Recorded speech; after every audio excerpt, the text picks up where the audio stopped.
going on YouTube? So wanted to do a video that I thought would be kind of obvious to do for my way too early predictions for next year. So I've already done my 2015-2016 season recap, but I also did my way too early rankings for next year. So I wanted to do a video about my championship odds for next year. So this is not necessarily the teams that I think from 1 to 10 are going to be the best for next year. I think these are going to be the teams from 1 to 10 that have the most, basically the most chance to win the national championship. The teams from 1 to 10 that I have the most confidence in to win the national championship, and also some dark horses. So go ahead and start with my dark horses. So the first one I have is Florida. Now I know a lot of people are going to say this isn't a dark horse or they're too far off on offense. Now I think if you give Jim McElwain an entire offseason to get the offense figured out with how far the defense came last year and just how far the team came in general, I mean I think they had a championship caliber defense. Just the offense was absolutely horrible. And I think if they can figure that out, maybe get Will Grier back halfway through the season, if they can find a quarterback replacement for the first half, I don't think Treon Harris is really the answer. I really don't even know if he's going to be around next year, to be honest. But if they can find a good second option, or hell, if they can find a good first option, if he's even better than Will Grier, then even better than that. So I think that that's a team that could take control of the SEC West and, or not SEC West, excuse me, SEC East. If you win the SEC East, then you leapfrog yourself to automatically being in contention for the college football playoff, because that means you're just one win away from most likely being in the playoff if you're able to make the SEC championship game. And I firmly believe that a Florida team that has a solid offense is a Florida team that could have beat Bama in the SEC championship game. But they didn't. I mean, the only offense they had was Antonio Callaway. And I think if they can find a quarterback, then I think they'll be good to go. So, move on to my second dark horse, and that is UCLA. Now, I know a lot of people have UCLA a little bit overhyped every single year, it seems like for the past 3 years. But I really have a lot of confidence in Josh Rosen. He's, been inconsistent this year, but it seemed like he got more and more consistent as the season went along. And he very possibly could be the most talented quarterback in college football in the coming seasons. So, I think if he can get it together in what is outside of Stanford a pretty much wide open Pac-12 that really just ate itself this year, really just cannibalized itself, sent 10 teams to bowl games but no team to the playoff. I think that UCLA can be a dark horse out of the Pac-12. I really think they can actually be the second best team out of the Pac-12 as well. It's kind of a mishmash at the top with, obviously, Stanford is the front runner with Christian McCaffrey coming back, but also Oregon. Washington looks to be pretty solid next year with Jake Browning returning. Obviously USC, and then also UCLA. Those are, I don't exactly know what Utah is supposed to be next year. I think they might lose Devontae Booker. I'm not 100% sure on that. Either way, I don't think they're going to be as good as they were this year. So, moving on to my third one, and this is probably the most stretch my dark horse is. This is probably the biggest reach, and that is Boise State. So, I mentioned this in my way too early video. I had them in my top 25 because I really think they're headed in the right direction with Brett Rippon. I think that if Boise State can get it together next year, not lose the games that they're not supposed to, for instance, the games to San Diego State, Air Force, games like that, and they're able to win the Mountain West, sweep clean through their schedule, be undefeated, then I think they at least have a chance at the playoff. Alright, so move on to my number 10 team, and that is Notre Dame. Notre Dame's going to be an interesting team for next year with Malik Zaire and Deshaun Kaiser coming back. They do lose C.J. Prosise, Will Fuller, Jalen Smith, but they're still going to be a very talented team. Obviously, a team that proved this year they have a lot of depth.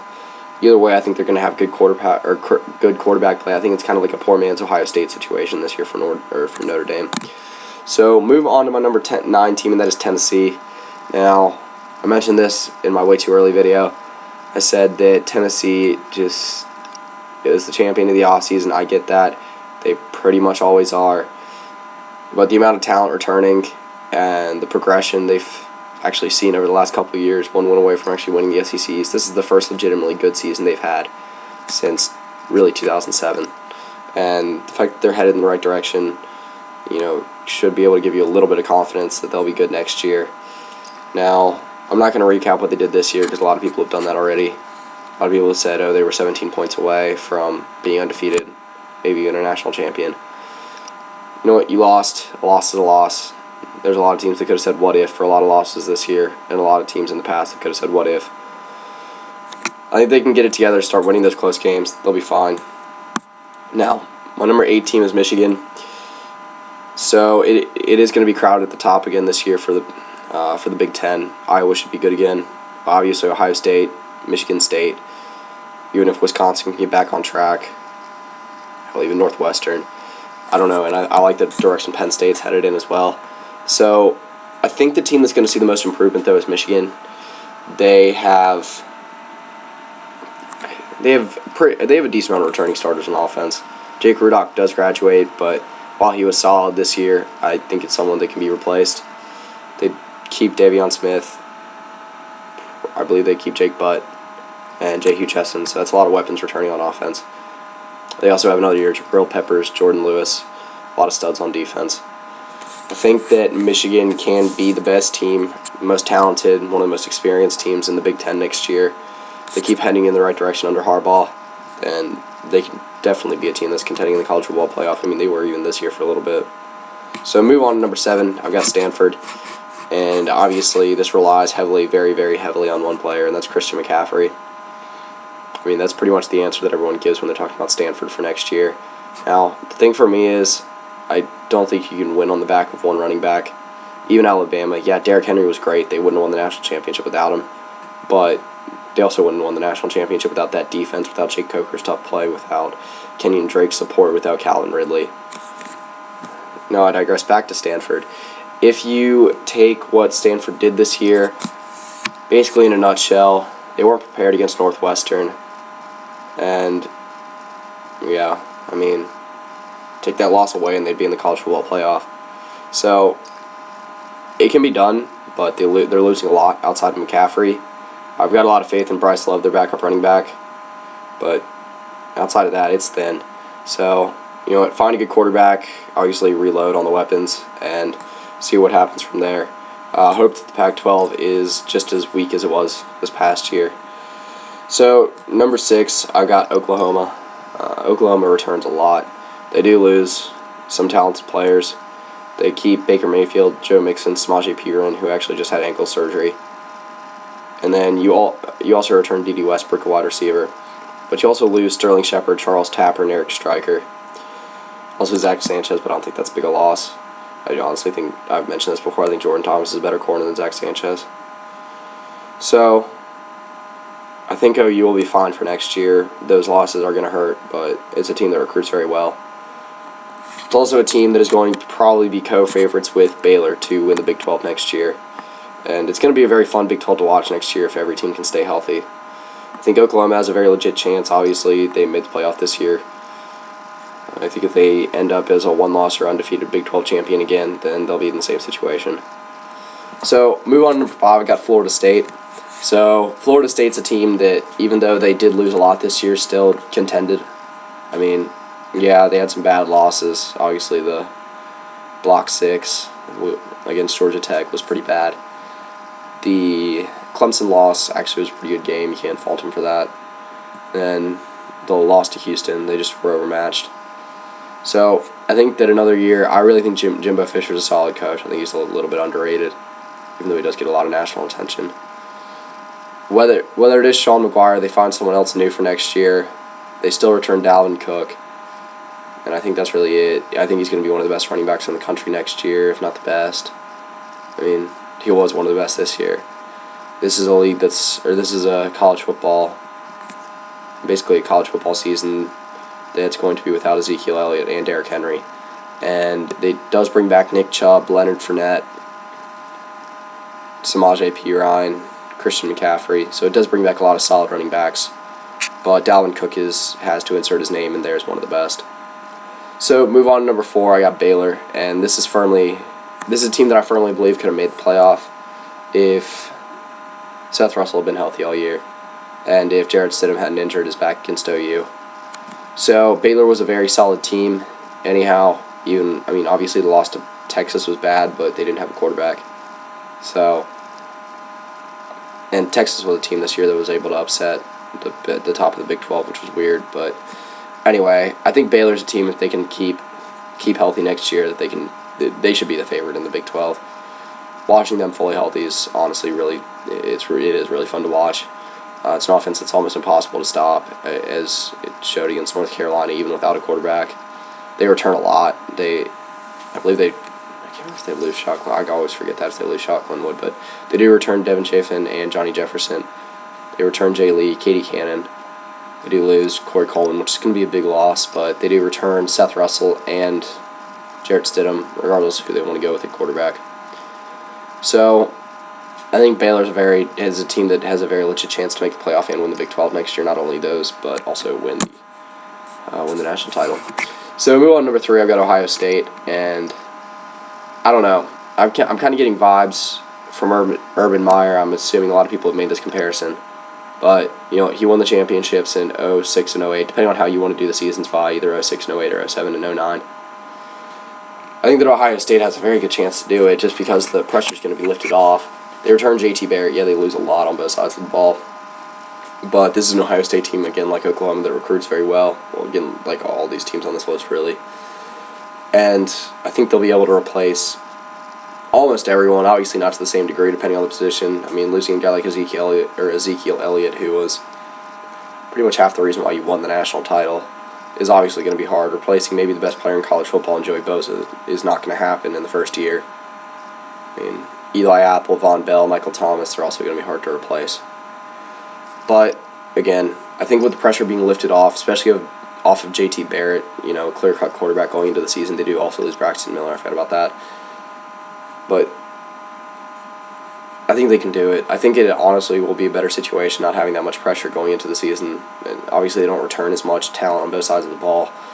But again, I think this can be a season a lot like 2 years ago for Ohio State when they won the national championship. All right, so move on to number 2. I've got Alabama. Obviously, you guys know who my top 2 teams are at this point. I've got Clemson number 1. Now I want to just go through and explain the whole situation with that. Obviously, Alabama loses more than Clemson does. Not only does Clemson return a lot, they return a lot they didn't have this year. And by that I mean Mike Williams. They do have Deion Kane for the play, they will have Deion Kane for this season. It seems like they're really loaded at wide receiver this year. I think they still have Artavis Scott, they'll have Mike Williams, they'll have Deion Kane, they'll have Hunter Renfrow. Should still have Jordan Leggett, Wayne Gallman, obviously Deshaun Watson, one of the best players in the country. And I think that with Clemson returning so much, it is kind of like an Ohio State situation for this year. It depends on the list you look at. Clemson and Alabama are number 1. I think they're 1-2 in about every list I've seen. Sometimes I've seen some weird team like Baylor. I think I even saw Stanford at 2 in one list. But I think that Alabama will still be Alabama. They'll still be, even if they don't, even if they do not win the SEC, they'll still be in a New Year's Six bowl. And depending on the motivation they have when they show up, destroy the team or get destroyed. So I think either way, obviously Bama hasn't had a down season in God knows how long, and even down season for Bama was like a 10-win season like a decade ago.